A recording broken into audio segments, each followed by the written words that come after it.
Ya, saya kira ini adalah perkara yang mengalami anggukan universal untuk menunjukkan benar itu pergaulan kita memang bebas. Saya kira ini anggukan universal, memang bebas. Faktanya banyak. Ya, kasat mata, setiap hari kita punya akses ke media, setiap hari pula kita bisa mendapatkan berita-berita tentang maraknya seks bebas, kejahatan seksual disertai dengan pembunuhan dan seterusnya. Tidak ada perlindungan dan penyaluran memadai terhadap horizontal now. Horizontal now itu naluri kasih sayang. Salah satu masukirnya adalah kecenderungan terhadap lawan jenis. Salah satu penampakan dari naluri kasih sayang.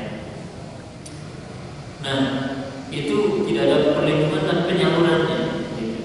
Sementara penguasa ini di sisi lainnya, itu penguasa membuka lebar-lebar keran kebebasan, istilah hawa, campur baur pria dan wanita, kemudian hiburan malam, pesta-pesta dugem, dunia gemerlap, media porno dan seterusnya, itu dibombardir, dilepas begitu saja, kerannya dibuka.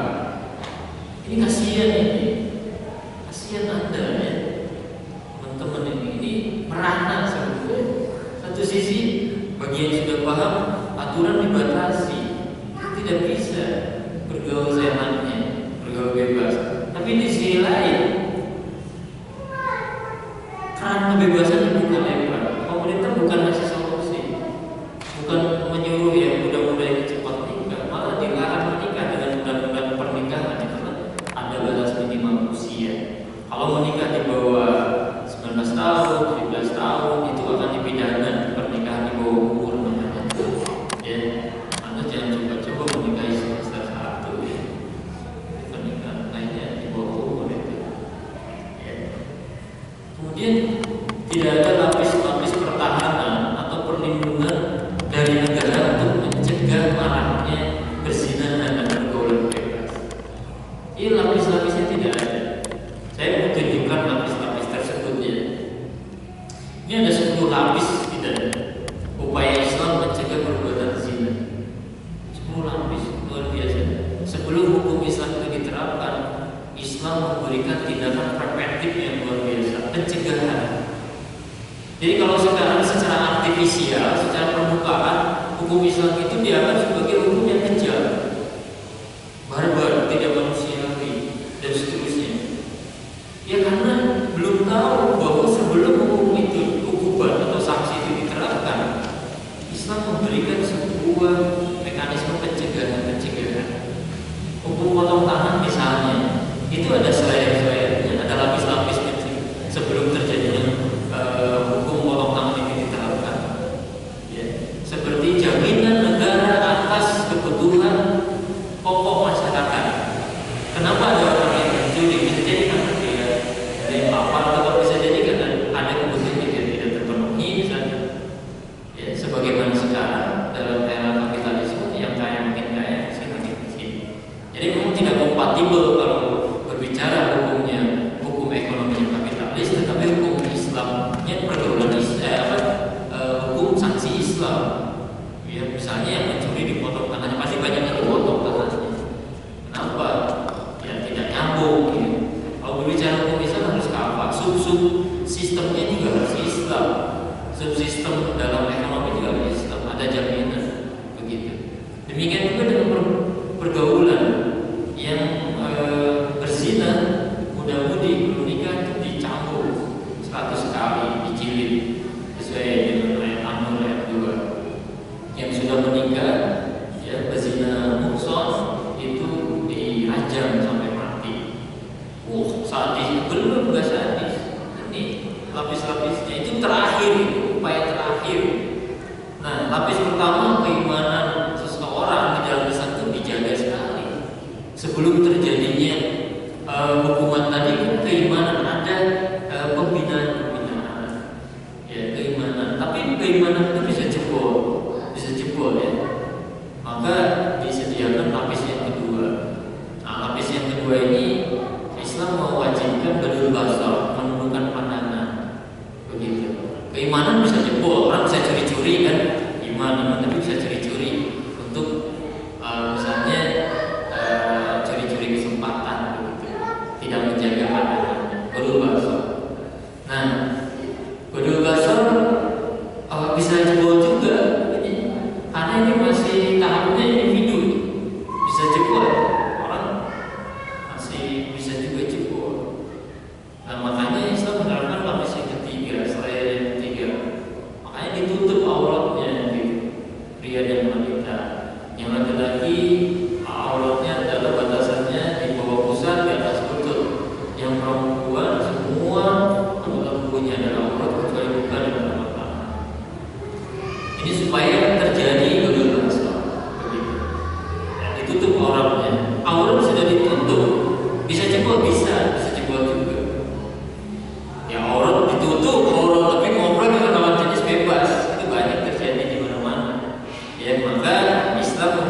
pertoan tidak boleh, ikhtilat tidak boleh.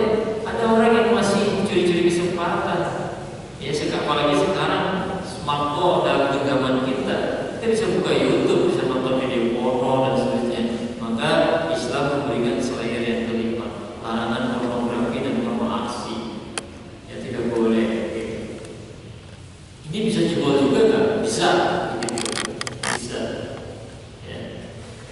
Orang yang kemudian tidak paham tentang hukum ini bisa jebol berarti. Maka Islam menyediakan selain yang keenam. Ya, lapis yang keenam itu diterapkan pendidikan Islam, diberikan edukasi, ya, dipahamkan, ditanamkan sama Islam di dalam pendidikan formal maupun informal dalam kajian-kajian seperti ini. Itu benar-benar agar selain keimanan, ilmunya juga ada, paham, muncul takwanya, rasa takut kepada Allah, insyaallah gitu. Tetapi ini juga bisa jebol, ya, bisa jebol. Orang masih bisa galau, bisa gundah gulana, ya.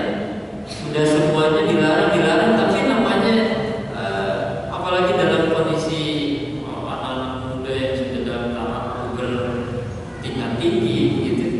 Ini gimana lagi ini? Maka ini bisa jebol juga, sudah tahu ada larangan Allah, pornografi, bisa pendidikan masih curi-curi kesempatan juga bisa jadi. Maka Islam memberikan istilahnya yang ketujuh, adanya kemudahan menikah oleh negara. Udah TKD kamu misalnya, TKD itu tekian bayi ya, udah nggak buat tekian bayi ya udah dijawab ini dikasih uangnya, apa masalahnya begitu. Begitu. Ini masih bisa jebol, bisa. Ya alasannya tadi ekonomi, ya, itu nggak punya uang, maka diterapkan sistem ekonomi Islam. Ya, sistem ekonomi Islam menjamin kebutuhan termasuk diberikan kemudahan menikah sekaligus diberikan dananya. Begitu. Kalau di Jerman ya beberapa negara Eropa itu sudah diterapkan. Negara itu ada regulasi memberi hadiah kepada orang yang mau menikah terus punya anak begitu. Tapi tetap saja mereka nggak mau menikah dan nggak mau punya anak. Jadi selain 7-11 living together, hidup bersama tanpa ikatan pernikahan itu lebih mereka nikmati. Nah, sistem ekonomi Islam sudah lengkap. Masih ada peluang juga nggak untuk melakukan pelanggaran terhadap pergaulan ini? Masih ada. Orang itu kan masih apa ya? Kita akan mendapati misalnya seseorang itu berbeda dari sisi kebutuhan seksualitas. Begitu. Maka kemudian Islam menutup peluang-peluang tadi supaya gimana nggak muncul pelanggaran. Makanya lapis ke-9 muncul itu boleh poligami. Tapi kurang nih, ditambah loh sampai 4 jatahnya. So ditantang gitu. Boleh poligami. Mau apa lagi coba? Kalau poligami saja jebol ini, ya sudah. Ini nekat namanya. Baru itu diterapkan hukumnya terakhir. Selain ada 10 ini, lapis 10 baru Islam menerapkan hukum ini. Jadi kalau tiba-tiba kita mengatakan hukum cambuk dan hukum rajam itu adalah sadis, barbar, tidak manusiawi, keterlaluan, Islam menerapkan sebelumnya pencegahan yang berlapis-lapis sampai 9 lapis gitu. Ini adalah terakhir diterapkan ketika ada orang yang masih nekat gitu. Begitu. Bisa dibayangkan bagaimana kondusifnya ketika hukum Islam itu diterapkan gitu. Nah, memang lebih ininya nyaris ya. Hampir semua lapis-lapis tersebut itu tidak ada dan belum dilaksanakan oleh penguasa kita. Tidak ada ya. Gimana malah terancam gitu. Ya. Kemudian ikhtilaf Allah dan sejarah hancur seperti itu. Nggak ada lapisnya, makanya kasihan menurut saya. Kasihan generasi sekarang nggak ada lapis-lapisnya, sementara antum semua itu dihadang oleh tantangan besar dalam pergaulan. Makanya merana, kasihan saya nikah muda kan, yang belum nikah, kasihan benar saya. Kasihan benar ya. Ini harus dituntaskan ini. Karena perlindungan itu yang berat itu. Maka kemana para generasi muda hendak mencari perlindungan dari godaan syahwat? Kemana kan? Ya. Jangankan yang kemudian tidak terikat dengan hukum Islam, banyak juga yang kemudian mereka yang justru ya perilaku kejahatan seksual, penyimpangan seksual dan bahkan tindakan-tindakan amoral juga menimpa orang-orang yang sudah paham. Saya kasih contoh. Ya. Nah ini di dalam Allah disebutkan surat Al-Isra ya, wala taqrabu zina, yang mendekati zina. Jadi ini larangan mendekati zina itu. Nah tadi selain itu juga disebutkan larangan untuk ikhtilal. Nanti apa sih ikhtilal? Apa itu nanti saya terangkan di dalamnya. Larangan sampul baur biar wanita yang interaksi. Tabarus ya, begitu bersolek, begitu ada perempuan, larangan pornografi, pornografi dan seterusnya, larangan korban. Ya, ini haruslah terjadi perzinahan kalau ini dilanggar. Penjagaan Islam sudah jelas, infisal ya. Seperti sekarang infisal bainal rijal wal mar'ah, terpisah antara laki-laki dengan perempuan. Ya diwajibkannya memakai jilbab, ya memakai kerudung begitu, dipisah begitu. Berbasuh dan kholat. Nah nanti yang lebih jelas, ini bagian pertamanya kita akan coba bahas tentang saya bagi dua ya, pembahasan tentang sistem pergaulan pria dan wanita dalam Islam. Yang pertama ini ketentuan-ketentuan yang mesti kita pahami kecil. Yang pertama Islam telah memerintahkan baik kepada pria maupun wanita untuk berbahasa tadi, ya menundukkan pandangan, begitu. Menundukkan pandangan. Kayak gimana sih berbahasa? Cirinya begini berbahasa itu. Bukan pembatasnya bukan berhenti ya. Kata Rasulullah pandangan pertama adalah milikmu, kedua dan seterusnya itu setan, haram bukan berarti dimanai pandangan pertama itu ketika melihat aurat itu terusin gitu. Kata Rasulullah masih pandangan pertama, kamu boleh, diam. Saya belum berkedip nih. Kalau udah berkedip udah ya. Bukan berkedipnya gitu, bukan. Tetapi yang bisa merasakan kita sendiri loh, bergesernya hati kita. Sudah bergeser kepada syahwat.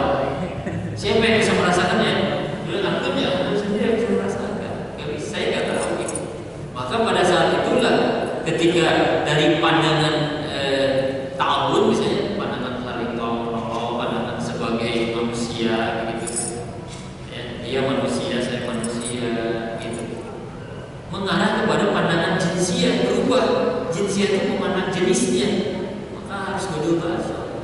Misalnya, ya Anda yang kuliah dosen ya, misalnya dosennya perempuan, dia lagi neraka, gitu. Anda awalnya memandang dosen ini sebagai manusia yang bertahun yang dia memberikan apa ilmunya kepada kita. Kemudian Anda berubah pandangan ke dosennya, ditata ke jinsiah, ke jenisnya, memandang kewanitaannya, feminitasnya. Yang kalau dosennya laki-laki, maskulinitasnya, kelaki-lakiannya, jinsiahnya. Pikir-pikir si ibu di psikologi cantik juga nih. Itu sudah jenisnya. Ganteng juga nih dosen gitu ya. Nggak boleh begitu pada bahasa. Yaitu yang pertama ya. Kemudian yang kedua, Islam telah memerintahkan kepada kaum wanita untuk mengenakan pakaian yang sempurna, yang menutupi seluruh tubuhnya kecuali wajah dan telapak tangannya. Dan hendaknya yang kedua, mereka memerlukan jilbab, pakaian menculur, pakaian gamis gitu, sehingga mereka dapat menutupi tubuhnya. Yudnina min jalabibihinna. Karena mereka itu mengulurkan jilbab. Ini kemarin ada tayangan ceramah di TV ya. Saya nggak perlu sebutkan ustaznya. Membahas soal Al-Azhar 29 ini. Dia sebutkan yudnina min jalabibihinna. Karena mereka mengulurkan seluruhan jilbabnya sampai menutupi dadanya, kata dia. Ini salah paham ini. Jilbab itu bukan sampai menutupi dada. Jilbab itu sampai seluruh tubuhnya disebutkan di situ. Kenapa jadi kesana gitu? Mananya? Jadi ada pemanaan yang keliru. Ada kalau menutupi dari kepala sampai dadanya itu di dalam surat An-Nur ayat 31. Ya. Itu khimar, perintah khimar. Jadi perempuan itu seorang akhwat, seorang perempuan dalam Islam itu pakaiannya itu setidaknya dia harus memakai 3 jenis pakaian. Yang pertama adalah al-thawb, ya, al-mihnah, pakaian dalam, ya, pakaian dalam rumah maksudnya, bukan pakaian dalam yang itu ya, itu dalam banget nggak usah dibahas.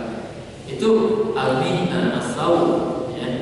Nah seperti misalnya dia memakai kaos, memakai celana panjang, misalnya memakai rok, memakai pokoknya memotong-motong yang ini, itu al-mihnah itu. As-thawb itu pakaian di dalam rumah. Begitu dia pakai daster, misalnya pakai apa, itu di dalam rumah nggak boleh gitu. Itu dia pakaian dalam. Nah kalau dia keluar rumah, yang harus dikenakan oleh seorang akhwat itu, seorang perempuan dalam Islam itu, selain as-thawb tadi, al-mihnahnya tadi, dia harus satu menggunakan al-khimar, menutupi kepala sampai dadanya itu, sampai batas juyubnya. Juyubnya itu kalau kita pakai, kalau seorang wanita menyusui itu sampai batas dia kancing membuka menyusui gitu. Nah sampai dadanya itu kerudung, ya, namanya khimar, An-Nur 31. Nah, kalau dia keluar sekali lagi pakai kerudung plus masih belum bisa dia keluar rumah.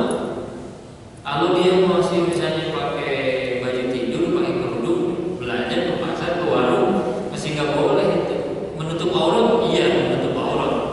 Tetapi dalam Islam itu perintah kepada perempuan itu selain menutup aurat adalah mengenakan jilbab, itu juga perintah. Yaitu yang berikutnya, pakaian yang ketiga yang dikenakan adalah menjulurkan jilbabnya. Ini pakaian sempurna, ya, lorong. Kalau ahli-ahli tafsir menafsirkan pakaian lorong yang tidak terputus-putus. Kalau bahasa kita mungkin gamis gitu. Nah itu ternyata perintahnya tersendiri. Ini kalau yang nggak cermat nggak ketemu ini, ya. Dan di Indonesia itu perintah jilbab itu campur bau dengan kerudung gitu. Dulu waktu naik kereta api dulu ya, zaman KRD, kereta ribut tiup begitu, yang banyak sekali sekarang penumpangnya agak tertib. Itu ada yang jualan bondo, ya, bondo jilbab katanya. Ini gimana makanya bondo jilbab ya? Dia ya kerudung itu ya jilbab itu, kerudung yang khimar itu ya jilbab.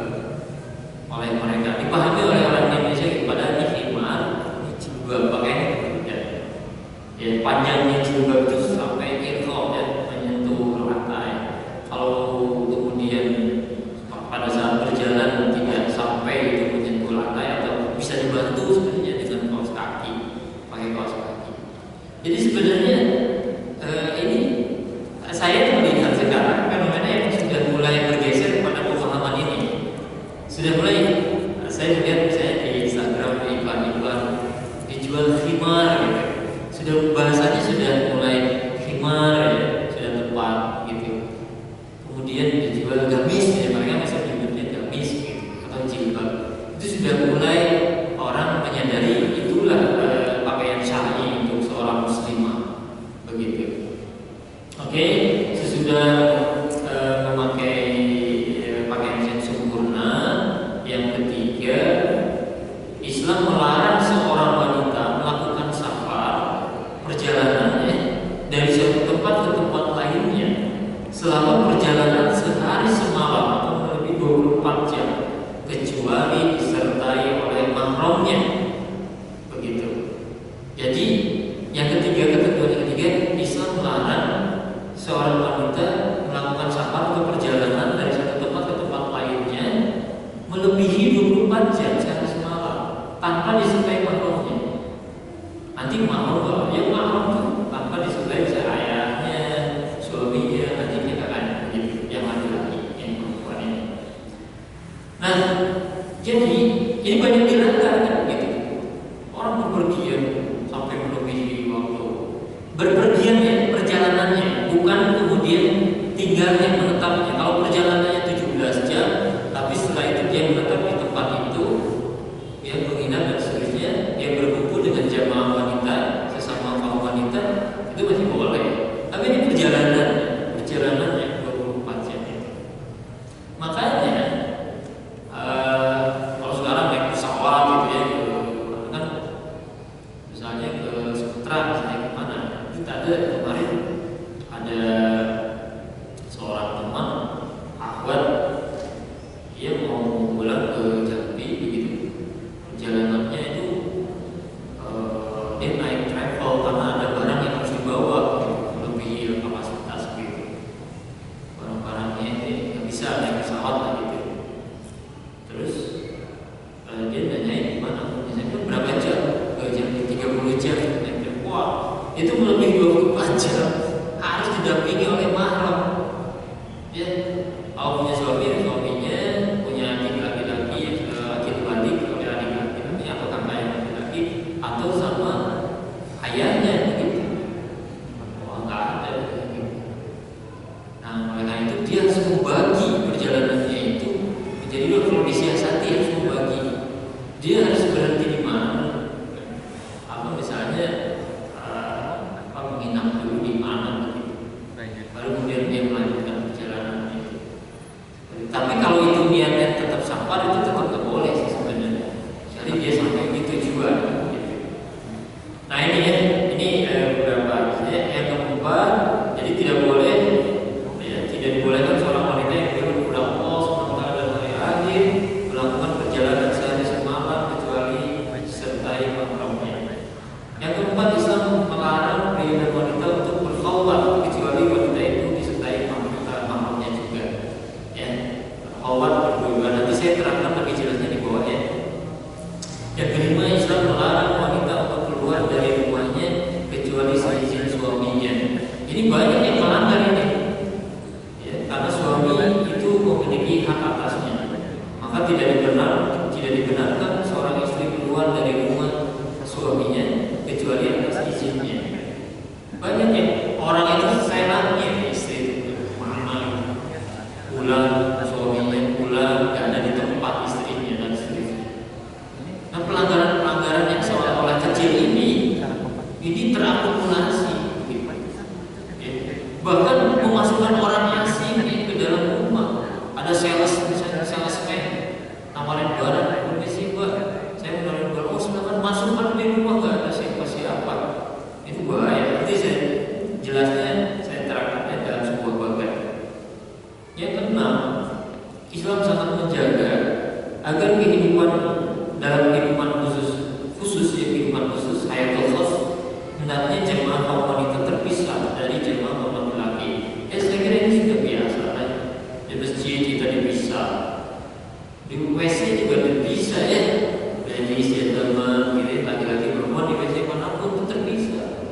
Kecuali di Thailand ada untuk waria ya, pria, wanita dan waria itu disediakan juga WC di Thailand khusus karena saking banyaknya transgender di sana LGBT. Begitu juga di dalam masjid, di sekolah, pada saat resepsi pernikahan, itu hal yang biasa. Kenapa mesti aneh dipisah? Itu di masjid dipisah, ya.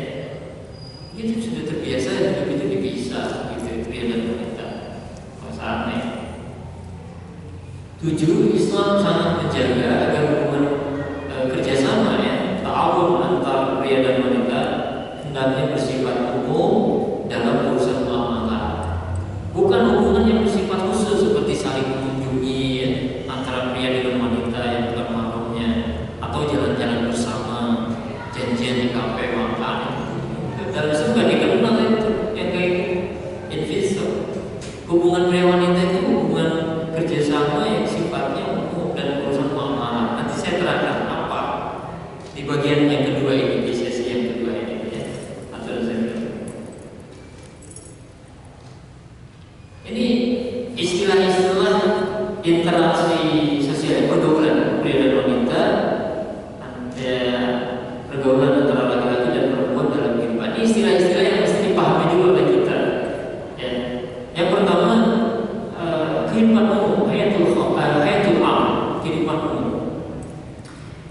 Kehidupan umum adalah kehidupan di mana manusia itu hidup di tengah-tengah individu lain dalam sistem kemasyarakatan. Kehidupan kayak ini, kehidupan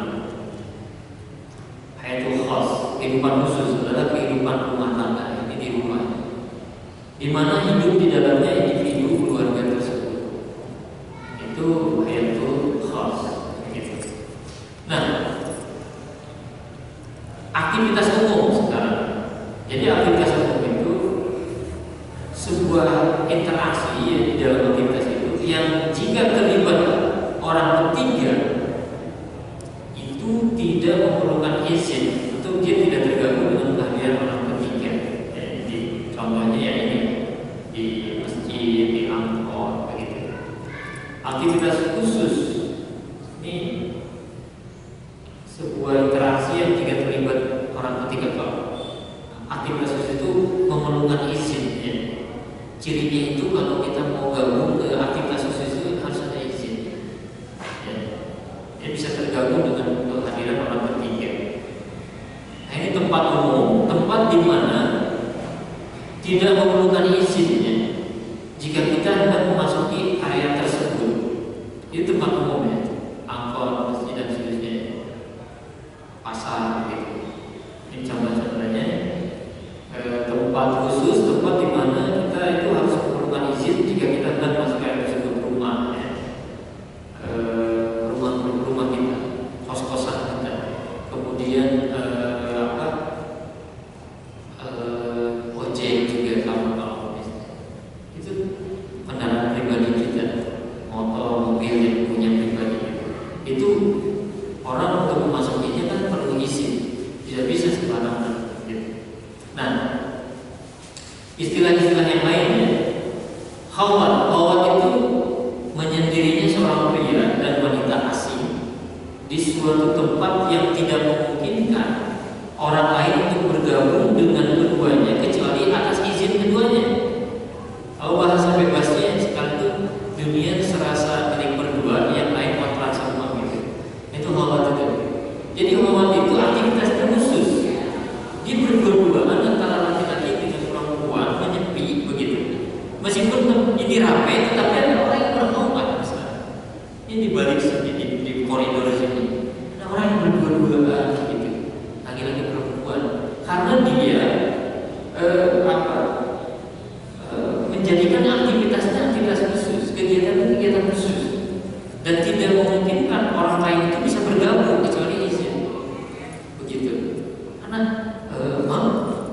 misalnya harus ngomong gitu. Nah, makanya khawat yang bisa dipahami. Kemudian tadi ya menyendirinya seorang pria dan wanita pada saat itu khawat. Kemudian wanita asing itu apa sih? Ajnabiyah, wanita asing, bukan bule ya, ini bukan rambutnya yang pirang.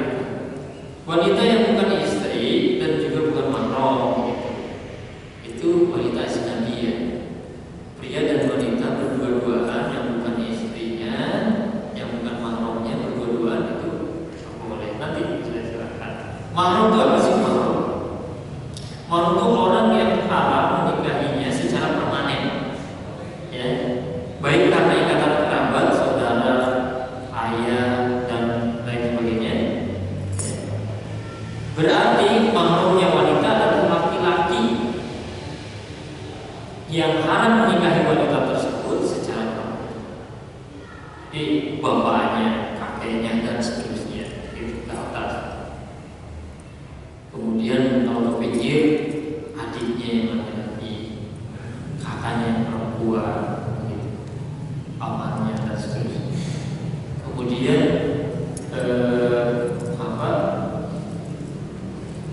selain itu bukan mahram, meskipun dalam keluarga kita ada yang bukan mahram, begitu. Ada yang bukan mahram. Contohnya misalnya yang bukan mahram, udah jelas ya, kalau adik ipar, kakak ipar itu bukan mahram. Makanya hati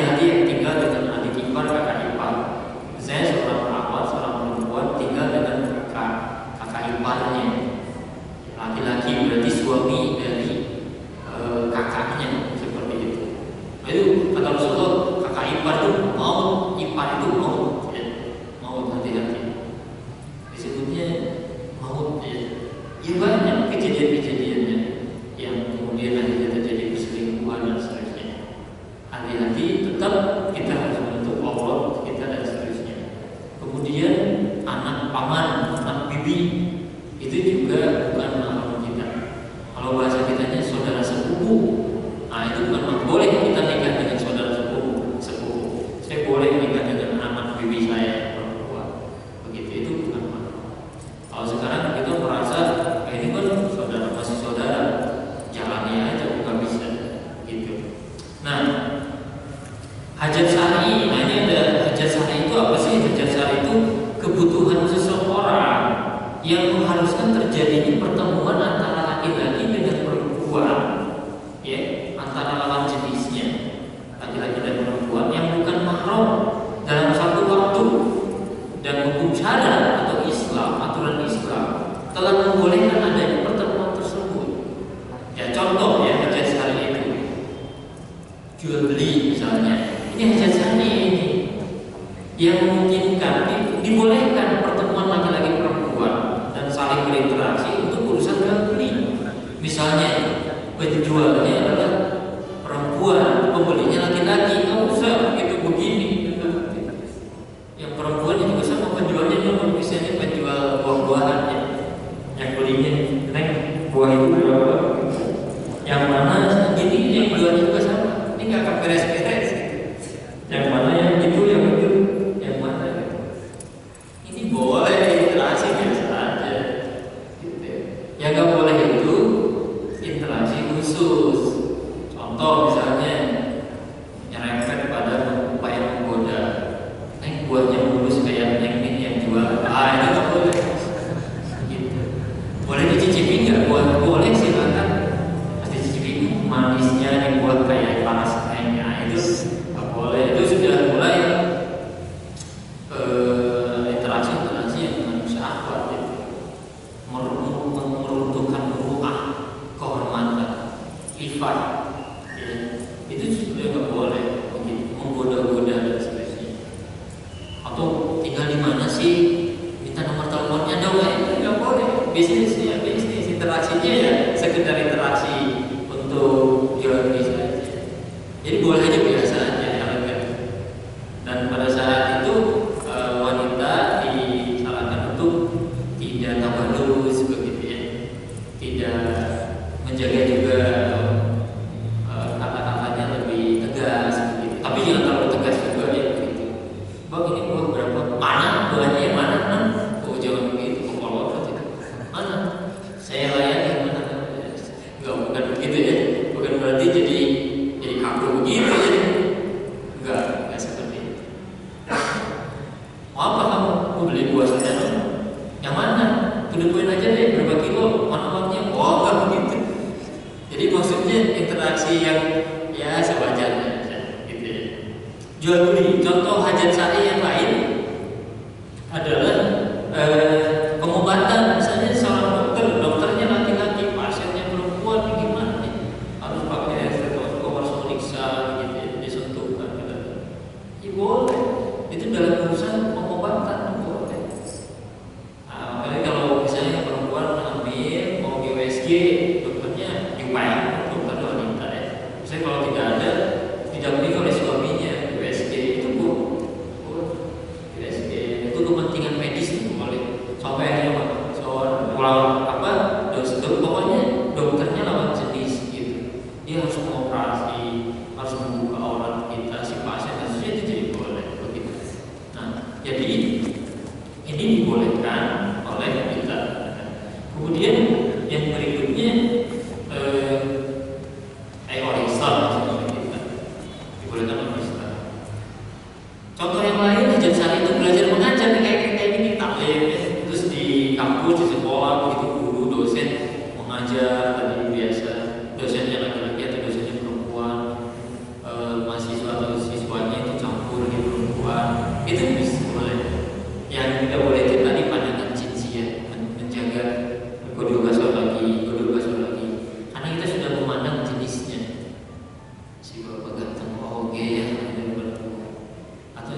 hadir gitu misalnya.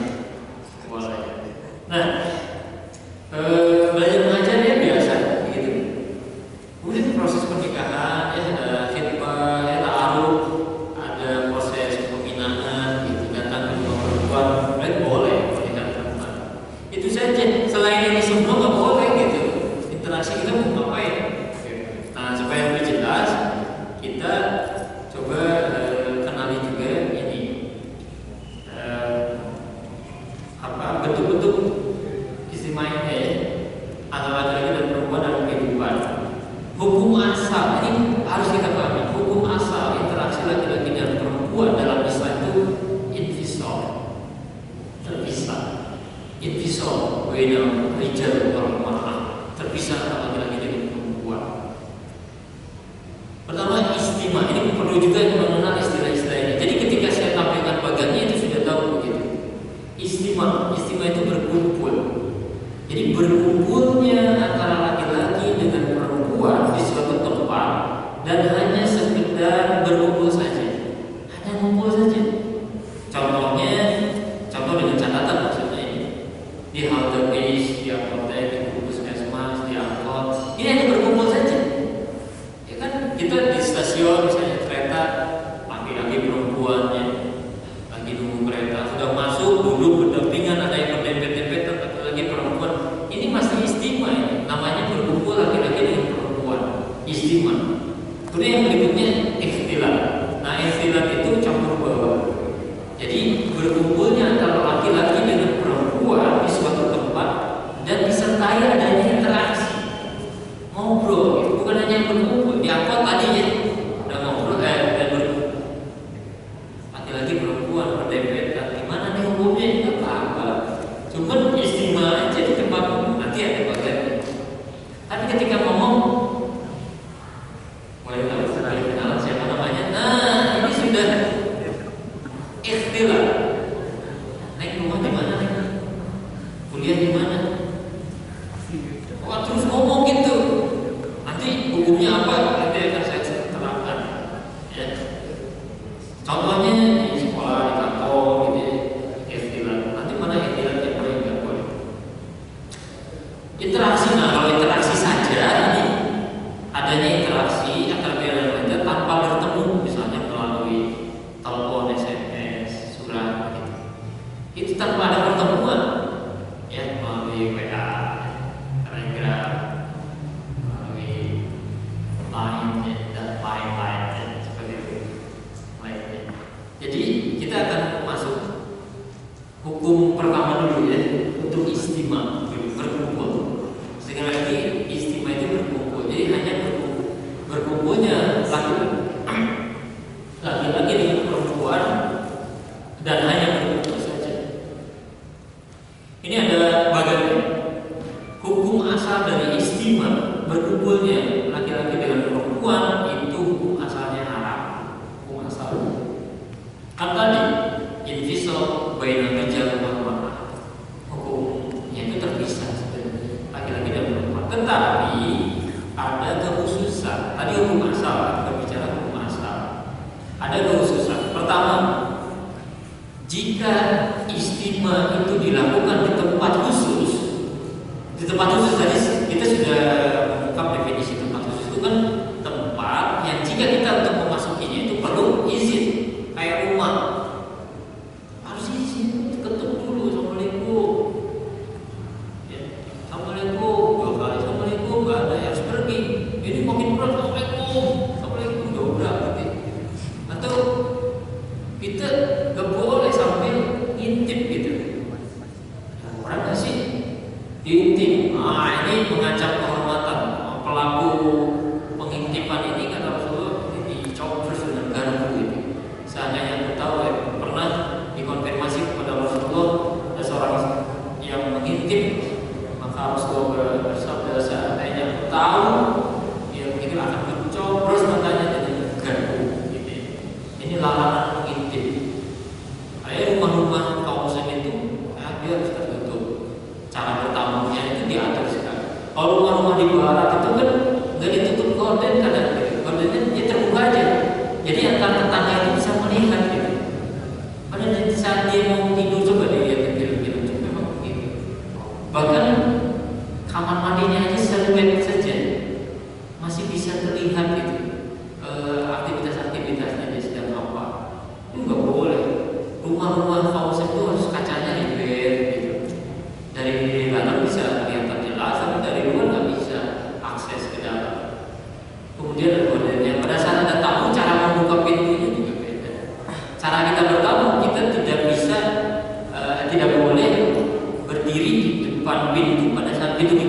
langsung kita bisa akses melihat ke dalam, tidak bisa begitu.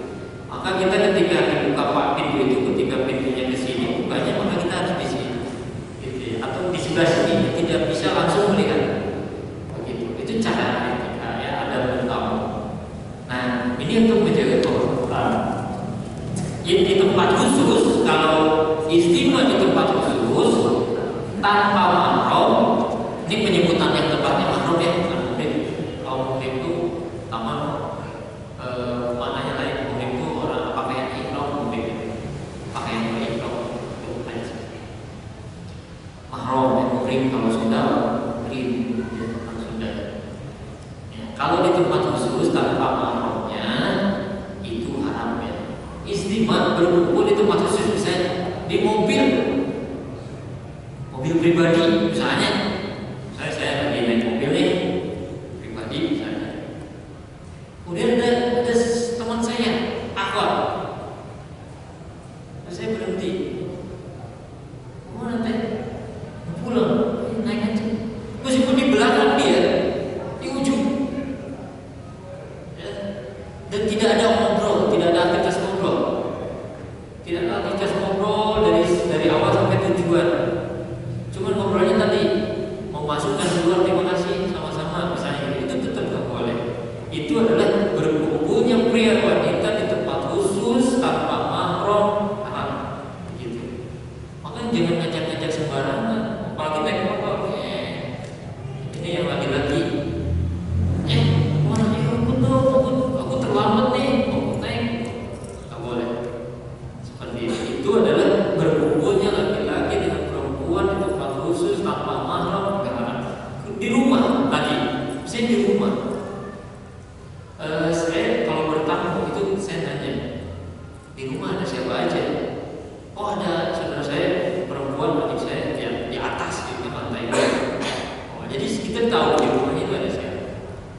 Anak pernah kejadian, mau dijamu, ya, saya mau dijamu makan sama si teman saya. Terus sebentar saya mau beli kerupuk dulu, keluar dong. Kan di rumah ini ada adik kamu yang kamu di atas kamar tuh nggak kenapa-apa. Nggak bisa, saya itu istimewa di situ. Saya berkumpul dengan adik dia, gitu.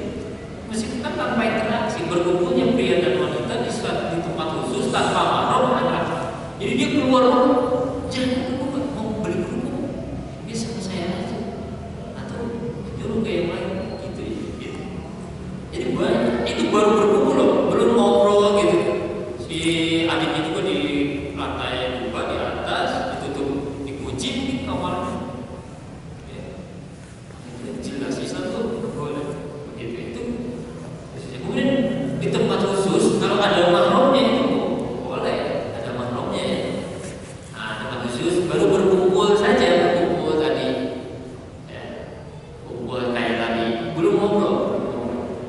Nah, kekhususan yang kedua, bagaimana kalau di tempat umum? Di tempat umum, jelas boleh ya, di tempat umum begitu.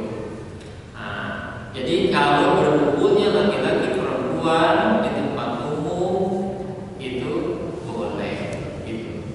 Nggak ada mahram juga berkumpul boleh, tapi kalau bersunyi-sunyi atau khawat haram, begitu. Ini baru berkumpul, makanya kita harus ini, harus apa? Sadar posisi. Jadi misalnya di masjid nih, siang-siang misalnya atau pagi, ini masjid sepi sekali. Nah, ini kan ada pilar-pilar ini, ada tiang. Misalnya yang ikhwan nyandar di tiang yang satu, nyandar ya ikhwan di tiang yang satu.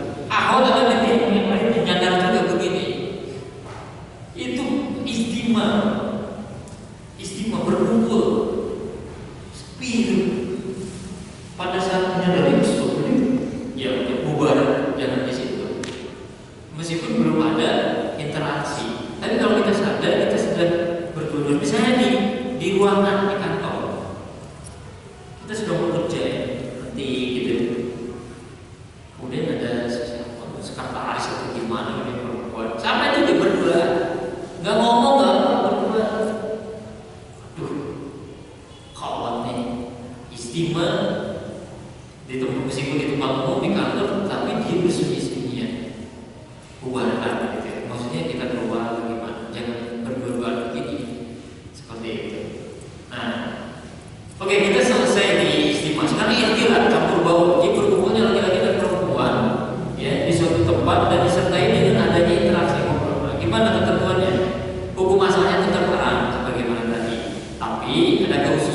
satu usulnya yang pertama, kalau dilakukan di tempat khusus, di rumah, mobil pribadi, motor pribadi tadi ya, di kos-kosan gitu. Kalau di tempat khusus tanpa mahram, haram jelas. Itu udah jelas ya, istilah khusus ngobrol. Makanya tolong saya punya dulu kebiasaan saya kerja kelompok di rumah gitu. Ayo, saya undang ke rumah, mumpung nggak ada orang tua saya, mumpung nggak ada orang tua lagi lebih parah. Jadi undang teman-teman ngerujak gitu di rumah, gitu ya. Wah, campur baur, barangnya celakan, orang sebelahnya ngobrol, nah itu nggak boleh, gitu. Tanpa mahramnya. Kalau dengan mahram di tempat khusus nih, ini ada dua ketentuannya. Kalau interaksi umum, ada hajat syar'i, itu boleh. Ada hajat syar'i tadi interaksinya. Misalnya untuk kebutuhan tadi, misalnya saya mengantar Kang Numan itu khidbah ke seorang akhwat, saya akhwat diantar, ya interaksinya ada hajat syar'i, ya dan apanya si tuan rumah ada mahramnya, ada ayatnya, mau nikah gitu, seperti itu. Boleh gitu interaksinya. Kalau interaksinya khusus terlarang, itu jadi gak boleh meskipun ada mahramnya. Ya, ngumpul ada aja dikatakan tapi ngobrol yang memang gak ada hajat syar'i, bukan perkara jual beli, bukan untuk konteks belajar mengajar, diskusi misalnya, bukan taklim, bukan untuk masalah pernikahan, bukan untuk tadi pengobatan, bukan, tapi itu ngomong apa saja tentang misalnya tentang gaya hidup, tentang rencana otot, tentang rencana itu nggak boleh meskipun ada mahramnya. Nah, di tempat umum bagaimana? Di tempat umum, ikhtilat di tempat umum. Kalau interaksinya khusus haram jelas ya.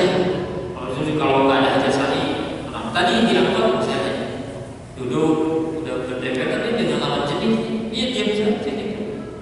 Kalau misalnya kita tuh nggak bawa jam, nggak bawa HP, perlu tahu jam berapa?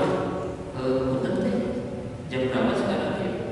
Itu kalau memang diangkat itu nggak ada yang lain ya. Kalau ada yang laki-laki mah nanyanya ke laki-laki dong kan, jangan sampai memanfaatkan kesempatan dalam kesempatan. Atau nanya alamat, betul deh kalau di Pati Ulu itu di mana ya? Oh di sana. Kamu tadi mau kemana? Nah itu nggak tambahan, nggak usah di warung ya. Kalau sama apa biarin aja, lurus aja. Ih bisa sudah di makin cantik kalau coba dulu. Udah ini tahu aja. Ya. Jadi interaksinya khusus itu nggak boleh. Ya diam aja. Tapi kalau ditanya tadi tahun kan saling tolong menolong, kerjasama. Pak, maaf jam berapa ya sekarang? Jam 5. Alamat ini kan boleh, bisa di jalan. Ada mantai mau nanya kalau ini boleh. Atau yang perempuan, kan maaf kalau kita aja mana ya situ boleh. Ya, tapi kalau interaksinya ya boleh. Nah di tempat umum interaksinya umum boleh. Tadi hajat syar'i. Tapi kalau khawat tetap tidak boleh, gitu aja. Ngobrol. Misalnya interaksinya ada hajat syar'i tapi khawat. Misalnya ngajarin ngaji ke lawan jenis di tempat sepi gitu ya. Ngajarin ngaji itu kan ada hajat syar'i. Taklim ngajarin ngaji, ngajarin baca Quran gitu ya.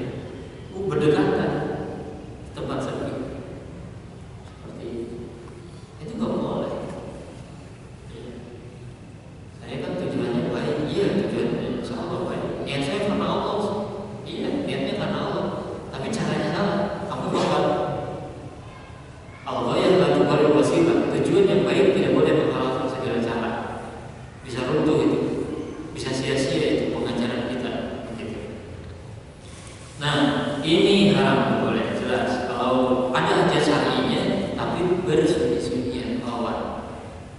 Jual beli di mana? Ada COD-an ya. Misalnya jual beli online. Di mana? Di taman mana gitu ya. Yang agak sepi deh. Cari tempat yang agak sepi nih. Soalnya ini penting transaksinya. Jadi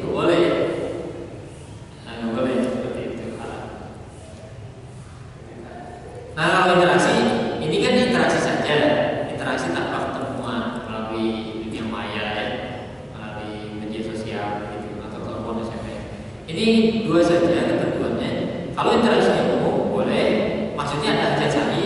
Kalau interaksi itu sekarang boleh, gitu ya. WA-an ya gitu dan sebagainya. Ya. Tapi kalau bertanya, maksudnya dijawab cukup gitu. Tapi kalau sudah mulai menggoda dan sebagainya, ya, itu nggak boleh. Udah, itu saja yang dapat saya sampaikan. Jadi ini selain ini harus dimiliki ya, karena mungkin ada yang terlewat, nanti bisa di copy, dimiliki, atau bisa ini ada jawab. Oke, saya sarankan dulu ini sebenarnya masih bisa peluang untuk ada pertanyaan terus. Ya, luar biasa sekali materi yang telah disampaikan oleh pembicara pada hari ini, Ustaz Bagus Bayakan. Jadi ringkasan yang bisa saya sampaikan, Islam bukan agama yang sempurna, di mana Islam itu mengatur, tidak hanya mengatur dalam manusia dan Allah Subhanahu wa Ta'ala, tapi kita juga mengatur dalam manusia dan diri sendiri, serta mengatur hubungan manusia dan yang lainnya, meliputi muamalah dan hukuman, sebagaimana pergaulan. Mengenai Islam mengatur pergaulan diwujudkan dalam upaya pencegahannya, yakni meliputi 10 lapis yang telah disebutkan tadi.